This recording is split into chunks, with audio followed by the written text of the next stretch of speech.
Shalom semuanya. Kita baru saja meninggalkan tahun 2023 dan masuk tahun yang baru, tahun 2024. Ratapan 3 ayat 21 sampai dengan 26 berkata demikian. Tetapi inilah yang kuperhatikan, sebab itu aku berharap. Tak berkesudahan kasih setia Tuhan, tak habis-habisnya rahmat-Nya. Selalu baru tiap pagi, besar kesetiaanmu. Tuhanlah bagianku, kata jiwaku.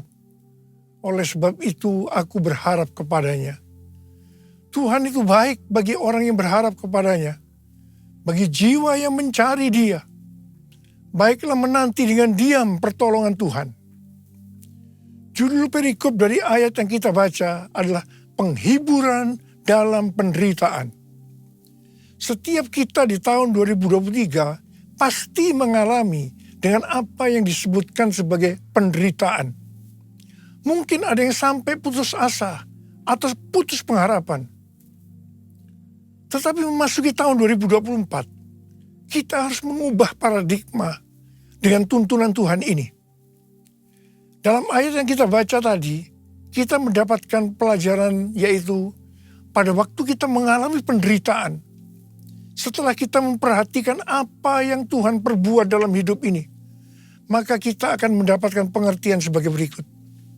Tak berkesudahan kasih setia Tuhan, tak habis-habisnya rahmat-Nya, selalu baru tiap pagi, besar kesetiaan Tuhan.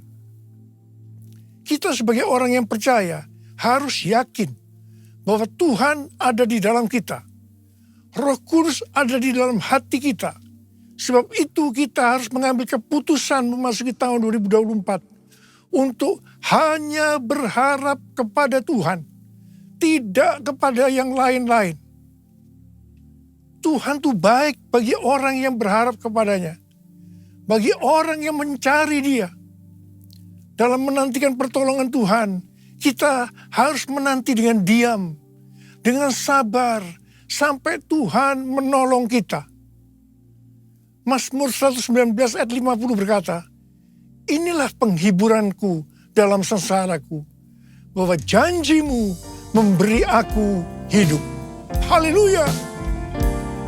Kasih Tuhan tak berkesudahan, tak habis-habisnya rahmat-Nya, selalu baru setiap pagi. Baru setiap pagi, besar setiamu Tuhan, besar setiamu, besar setiamu Tuhan, besar setiamu. Mari kita katakan bersama-sama, Tuhan, saya percaya kasih setiamu selalu baru tiap pagi, selalu baru tiap minggu, selalu baru tiap bulan, selalu baru tiap tahun. Karena itu saya percaya tahun 2024 akan lebih baik dibandingkan tahun 2023. Amin. Apa yang terjadi kalau kita berharap kepadanya? Yang pertama, sesuai dengan Yesaya 40 ayat 30 dan 31, maka orang yang berharap kepada Tuhan akan mendapatkan kekuatan baru yang akan melebihi kekuatan orang-orang muda. Mereka seumpama Raja Wali yang terbang dengan kekuatan sayapnya. Mereka berlari dan tidak menjadi lesu. Mereka berjalan dan tidak menjadi lelah. Haleluya! Orang yang berharap Tuhan dibaharui kuatnya, terbang naik dengan sayap Raja Wali. Berlari tiada penat, berjalan tiada tiada lelah. Ajarku harap Kau Tuhan. Orang yang berharap Tuhan dibaharui kuatnya, terbang naik dengan sayap Raja Wali. Berlari tiada penat, berjalan tiada lelah. Ajarku harap Kau Tuhan. Yang kedua, hal yang terjadi kalau kita berharap kepadanya, sesuai dengan Mazmur 37 ayat 23 dan 24 yang berkata, Tuhan menetapkan langkah-langkah orang yang hidupnya berkenan kepadanya. Apabila ia jatuh, tidaklah sampai tergeletak, sebab Tuhan menopang tangannya. Orang yang hidupnya berkenan kepada Tuhan adalah orang yang berharap kepada Tuhan. Bagi orang yang seperti itu, Tuhan akan menetapkan langkah-langkahnya. Dan apabila ia jatuh, tidaklah sampai tergeletak, sebab Tuhan menopang tangannya. Perlu dicatat, sebagai orang-orang yang berkenan kepada Tuhan, kita bisa jatuh ke dalam berbagai macam kegagalan dan masalah. Tetapi Alkitab berkata, kita bisa jatuh, tetapi tidak sampai tergeletak. Sebab Tuhan menopang tangan kita. Katakan haleluya. Tuhan menetapkan langkah-langkah orang yang hidupnya berkenan kepadanya. Apabila ia jatuh, tak sampai tergeletak, sebab Tuhan menopang tangannya.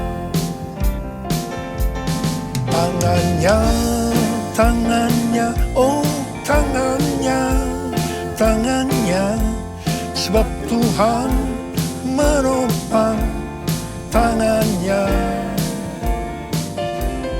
Apabila ia jatuh, tak sampai tergeletak, sebab Tuhan menopang tangannya. Sebab Tuhan menopang tangannya. Tanganku. Sebab Tuhan menopang tanganku. Sekali lagi.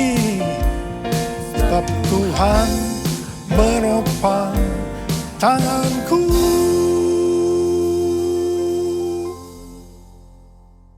Yang ketiga, hal yang terjadi kalau kita berharap kepadanya adalah sesuai dengan Yeremia 17 ayat 7 dan 8 yang berkata, diberkatilah orang yang mengandalkan Tuhan, yang mempercayakan dirinya pada Tuhan.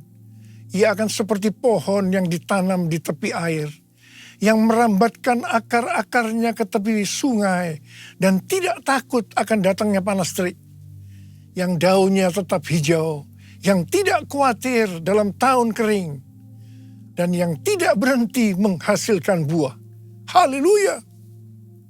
Yang keempat, hal yang terjadi kalau kita berharap kepadanya, sesuai dengan Mazmur 32 ayat 8 dan Mazmur 33 ayat 18, bahwa mata Tuhan tertuju kepada mereka yang takut akan Dia, kepada mereka yang berharap akan kasih setianya. Tuhan akan mengajar, menasehati, dan menunjukkan jalan yang harus kita tempuh.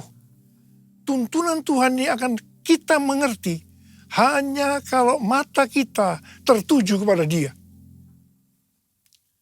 Dari tanggal 15 September sampai dengan 2 Oktober 2024, menurut kalender Ibrani, kita memasuki tahun 5784, yaitu tahun P Dalet.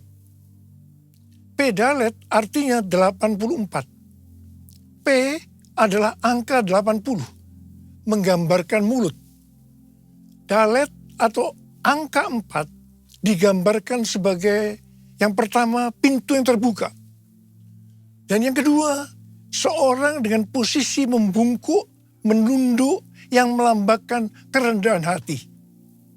Memasuki tahun 2024, pintu dalam kehidupan yang selama ini tertutup sudah dibuka oleh Tuhan Yesus. Kalau Tuhan Yesus sudah membuka pintu itu, maka tidak ada seorang pun yang bisa menutupnya. Tetapi sebaliknya, kalau Tuhan Yesus yang menutup, maka tidak ada yang bisa membukanya. Memasuki pintu yang terbuka tadi, kita diingatkan beberapa hal. Yang pertama, itu tidak berarti kita berjalan di jalan tol, yang artinya jalan bebas hambatan. Yang kedua, kita harus banyak sembahyang. Dan yang ketiga, mulut harus dijaga. 1 Petrus 3 ayat 10 berkata, siapa yang mau mencintai hidup dan mau melihat hari-hari baik, ia harus menjaga lidahnya dari yang jahat dan bibirnya dari ucapan-ucapan yang menipu. Yakobus 3 ayat 2 berkata, sebab kita semua tersandung dalam banyak hal. Siapa tidak tersandung dalam perkataannya, ia adalah orang yang sempurna, yang dapat juga mengendalikan seluruh tubuhnya. Yakobus 3 ayat 9 dan 10 berkata, dengan lidah kita memuji Tuhan dan Bapa kita. Dengan lidah juga kita mengutuk manusia yang diciptakan menurut rupa Allah. Dari mulut yang sama keluar berkat dan kutuk. Hal ini, saudara-saudaraku, tidak boleh terjadi. Mari kita katakan bersama-sama. Mulutku penuh dengan pujian kepadamu, ya Yesus Tuhan. Sepanjang hari ku beri penghormatan kepadamu, ya Allahku. Kepadamu, ya Allahku. Kepadamu, ya Allahku.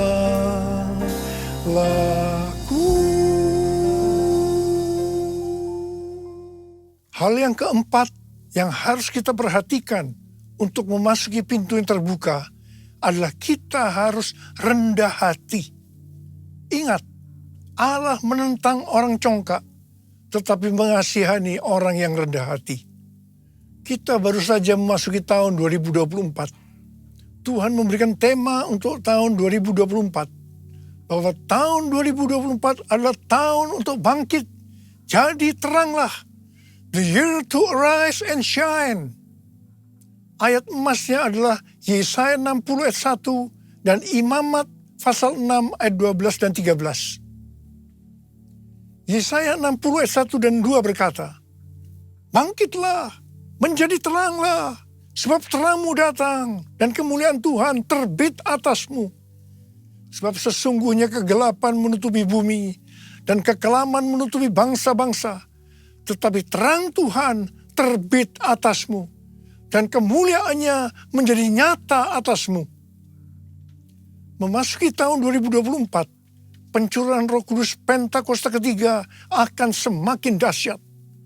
Di tengah-tengah keadaan dunia yang semakin gelap dan kekelaman menutupi bangsa-bangsa, kita harus bangkit dan menjadi terang.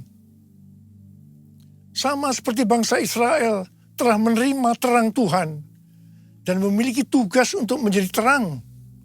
Demikian juga gereja yang mengalami perjumpaan dengan terang Tuhan, yaitu Yesus Kristus, memiliki tugas untuk menjadi terang dunia, agar semua orang, everyone, datang kepada terang Tuhan. Sebagai contoh, Saulus, penganiaya jemaat yang berjumpa dengan terang, berubah menjadi Paulus, pemenang jiwa. Apa artinya menjadi terang? Yang pertama, menjadi terang artinya mengikut Kristus yang adalah terang dunia. Yang kedua, menjadi terang artinya menjadi serupa dengan Kristus dan menghasilkan perbuatan baik. Yang ketiga, menjadi terang, artinya hidup dalam kasih. Yang keempat, menjadi terang artinya hidup berjaga-jaga. Yang kelima, menjadi terang artinya hidup bijaksana dan berintegritas. Yang keenam, menjadi terang artinya hidup dipenuhi dengan pengetahuan tentang kemuliaan Allah. Yang ketujuh, menjadi terang artinya hidup benar dan adil. Sesuai dengan Yesaya 60 ayat 3-7. Pada saat kita menjadi terang karena api Pentakosta ketiga turun dengan dahsyat. Hal-hal inilah yang akan terjadi. Yang pertama, bangsa-bangsa akan datang berduyun-duyun kepada terangnya. Dan mereka akan percaya dan mengenal Tuhan Yesus. Haleluya. Yang kedua, kekayaan bangsa-bangsa akan datang. Dan ini akan digunakan untuk membiayai penyelesaian amanat agung. Untuk menjadi terang, kita harus menjadi seperti yang disebutkan dalam Imamat 6 ayat 13. Yaitu api di atas mezbah harus dijaga tetap menyala. Jangan sampai padam. Api harus dijaga tetap menyala siang dan malam. Bagian Tuhan memberi api. Bagian kita menjaga agar api itu tetap menyala. Kita harus menjadi terang siang dan malam. Ada 3 jenis api. Yang pertama, api doa pujian penyembahan. Api harus tetap menyala siang dan malam. Ini melambangkan penyembahan di Pondok Daud. Ini sebenarnya menggambarkan pola penyembahan di sorga. Kita yang nanti akan masuk sorga harus melatih diri mulai sekarang untuk melakukan penyembahan surgawi. Yang kedua, api Roh Kudus. Dalam 1 Tesalonika 5 ayat 19. Janganlah padamkan roh. Api Roh Kudus sangat kita butuhkan supaya roh kita terus menyala-nyala untuk melayani Tuhan dan melakukan kehendak-Nya. Janganlah kerajinanmu kendor. Biarlah rohmu menyala-nyala dan layanilah Tuhan. Haleluya. Yang ketiga, api kasih. Kasih antara mempelai laki-laki dan perempuan dalam Kidung Agung 8 ayat 6 dan 7 digambarkan seperti api.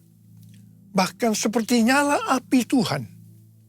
Api kasih kepada Tuhan harus dijaga agar selalu dalam kondisi mengalami api kasih mula-mula. Visi tahun 2024 merupakan kelanjutan dari visi tahun 2023. Tema tahun 2023, bangkit, jadilah pemenang. Ini lebih banyak bersifat ke dalam oleh karena kemenangan bersifat personal. Tema tahun 2024, bangkit, jadi teranglah. Ini lebih bersifat keluar.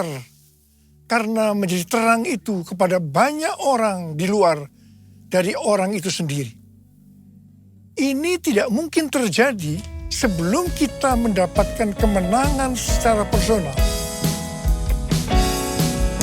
Bangkitlah, terangmu sudah datang.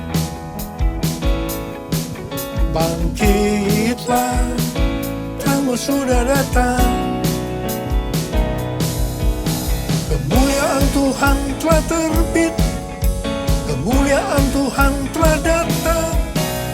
Kemuliaan Tuhan telah terbit atasmu. Bangkitlah, terangmu sudah datang.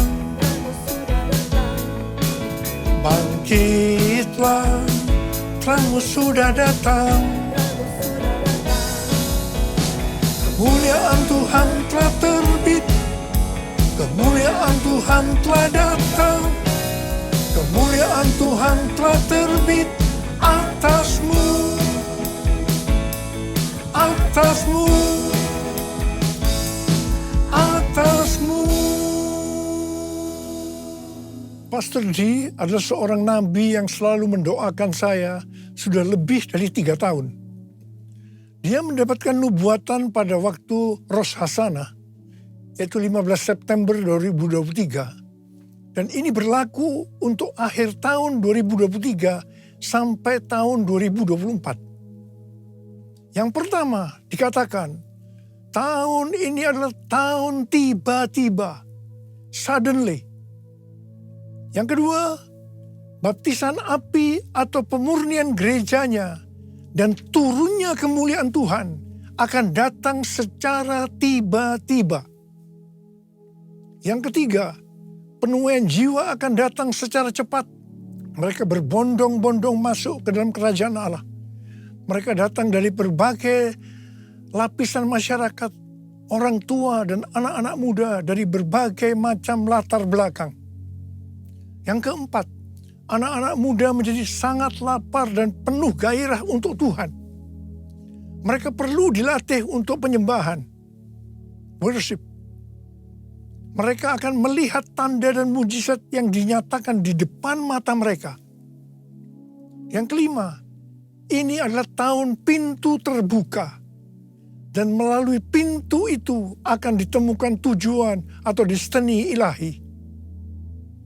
Yang keenam, ini adalah tahun di mana dunia akan benar-benar mulai melihat dan memiliki pengetahuan tentang kemuliaan Tuhan yang akan melingkupi bumi seperti air menutupi dasar laut. Demikianlah kemuliaan Tuhan datang. Yang ketujuh, Pentakosta ketiga akan dinyatakan seperti belum pernah dilihat atau disaksikan sebelumnya. Karena itu akan terjadi di rumah-rumah melalui penyembahan, sehingga kesembuhan, mujizat-mujizat, dan pencurahan Roh Kudus yang akan menarik jutaan orang ke dalam kerajaan Allah terjadi. Sama seperti para penyembah selalu dipanggil untuk memimpin jalan dalam pertempuran, demikian pula para penyembah akan mempersiapkan jalan bagi Tuhan. Hamba-hamba Tuhan, kenabian dan kerasulan akan bekerja bersama-sama dengan Kristus sebagai batu penjuru. Para nabi akan menubuatkan tentang kedatangan Tuhan. Dan rasul-rasul penyembahan akan mempersiapkan rumah-rumah. Dan kemuliaan Tuhan akan memenuhi tempat ibadah, umat, rumah-rumah. Yang kedelapan, goncangan secara natural dan spiritual akan terjadi. Yang kesembilan, akan terjadi peningkatan gempa, letusan gunung berapi, tanda-tanda di langit. Yang kesepuluh, waspadai dan banyak berdoa untuk aktivitas air yang tidak biasa. Banjir, perubahan warna, ini tidak pernah terjadi sebelumnya, baik lokal maupun global. Kunci untuk menghadapi tahun tiba-tiba ini adalah ketaatan radikal terhadap suara Tuhan. Seperti pada zaman Nuh, demikian pula akan terjadi pada saat kedatangan anak manusia. Nuh berjalan bersama Allah, maka kita juga harus melakukannya. Ada berapa banyak di antara saudara yang akan berkata, tahun 2024 saya akan berjanji untuk taat secara radikal terhadap suara Tuhan. Angkat tangan saudara. Mari kita katakan bersama-sama. Bagi Allah selama-lamanya. Bagi Allah selama-lamanya. Bagi Allah selama-lamanya. Amin. Bagi Allah, bagi Allah selama-lamanya. Bagi Allah selama-lamanya. Bagi Allah selama-lamanya. Amin. Mari kita berbahasa roh. Berbahasa roh. Mari kita berbahasa roh. Berbahasa roh.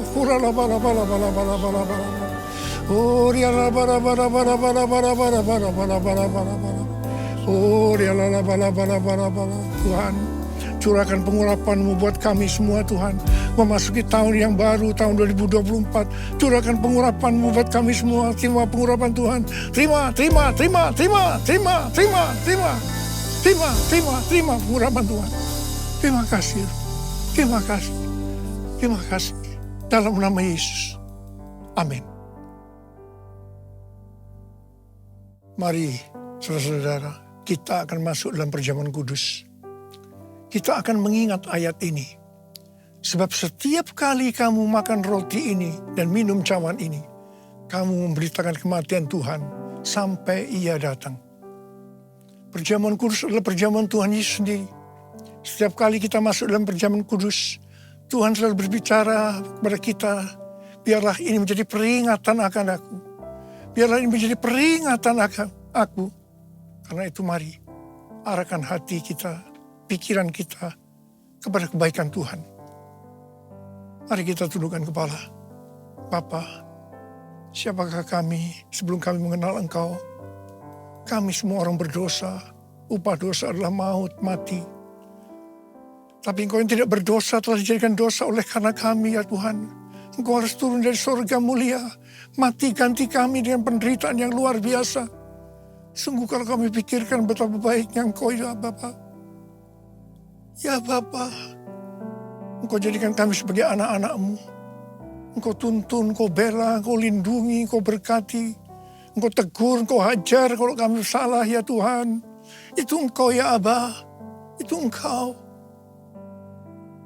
Tuhan akan memberkati kita semua melalui perjamuan kudus. Tapi Tuhan mau kita makan dan minum dengan cara yang benar. Karena itu masing-masing introspeksi. Lihat keadaan dirimu masing-masing. Memasuki tahun yang baru. Kalau ada sesuatu yang Tuhan ingatkan, dosa yang Tuhan ingatkan kita harus selesaikan. Langsung minta ampun. Langsung minta ampun. Supaya diberkati. Supaya diberkati sepanjang tahun 2024. Minta ampun. Ampuni kami Tuhan. Ampuni kami ya Tuhan. Bapa, terima kasih. Terima kasih Abah. Layakkan kami untuk masuk dalam perjamuan kudus. Kami akan masuk dalam perjamuan kudus dengan hati yang penuh ucapan syukur. Dalam nama Yesus kami berdoa. Amin.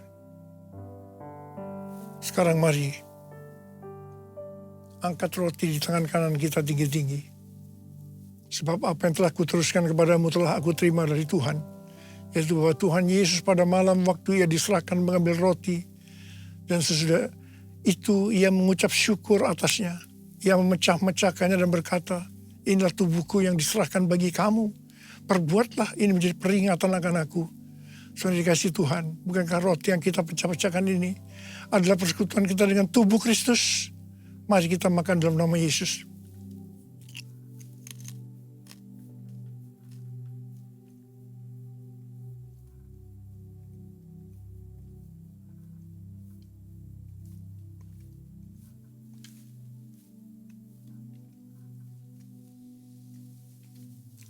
Sekarang angkat cawan di tangan kanan kita tinggi-tinggi.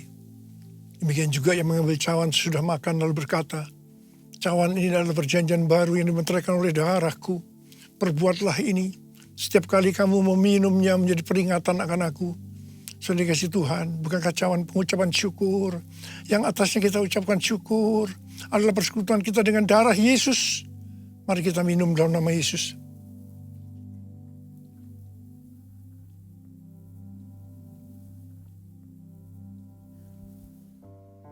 Mari, angkat tangan kita.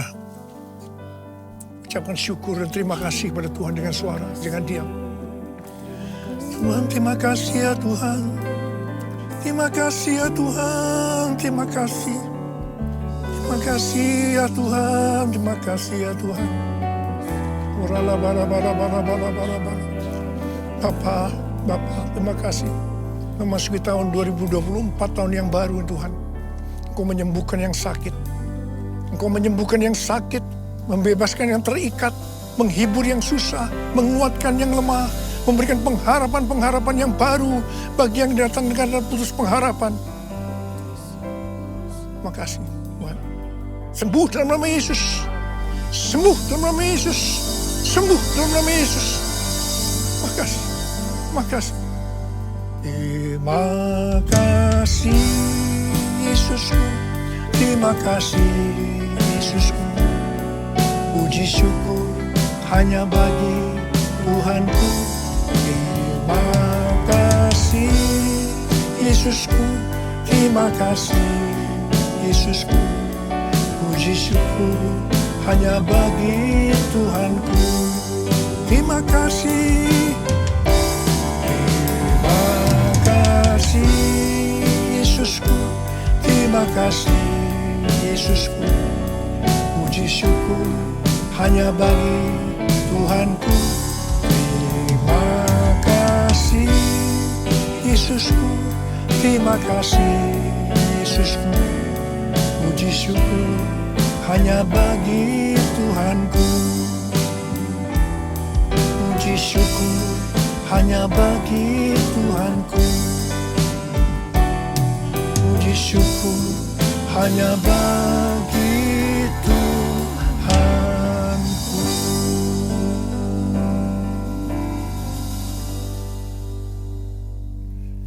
Saudara-saudara yang dikasihi Tuhan, saya akan mengucapkan selamat tahun baru 2024.